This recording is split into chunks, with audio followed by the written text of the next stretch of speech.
une députée européenne qui est aussi à l'origine de la fondation de la CRIRAD juste après la catastrophe de Tchernobyl, et qui continue à se préoccuper de ces questions avec d'autres au sein du Parlement européen. À toi la parole, Michel. Merci. Bonsoir à toutes et à tous. Moi, je suis très contente de vous revoir tous parce que vous n'entendez pas? Ça va venir, il y a toujours un temps. Ça va mieux maintenant? Touche pas.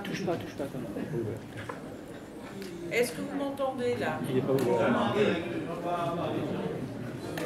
Alors, qui s'occupe? Ah, ça y est. Bon, donc je vous disais bonjour et bonsoir à toutes et à tous, parce que je suis très contente de revoir des gens. Je pense à Michel, je pense bien sûr à Roland Desbordes, je pense à Yves Lenoir, je pense à plein de gens, je pense surtout aussi à Paul Lanois, où en 86, vous savez qu'on n'était pas très nombreux par rapport à ce qui caractérise le nucléaire, c'est le mensonge.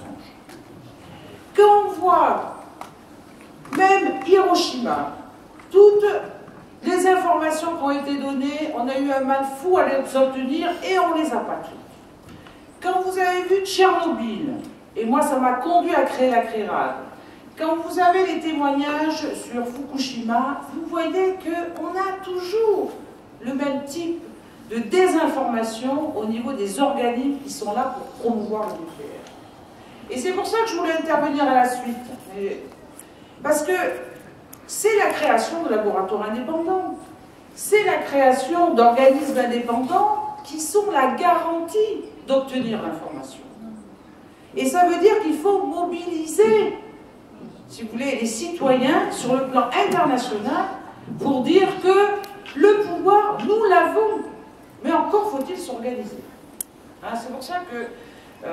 et en même temps, il faut aussi, et moi j'avoue qu'en 86 ça a été quand même très dur, parce que c'était un peu une révolution, c'était un peu créer une CRIRAD dans un pays aussi nucléarisé, je ne sais pas si vous vous rendez compte, mais ça n'a pas été quelque chose de facile, et surtout après de convaincre les élus d'avoir des balises qui fonctionnent en continu pour mesurer la radioactivité de l'air. Et vous voyez l'intérêt maintenant, parce que quand il y a eu Fukushima, et qu'il y a eu ce nuage qui a aussi parcouru l'Europe, eh bien, on avait des moyens indépendants de mesure de radioactivité.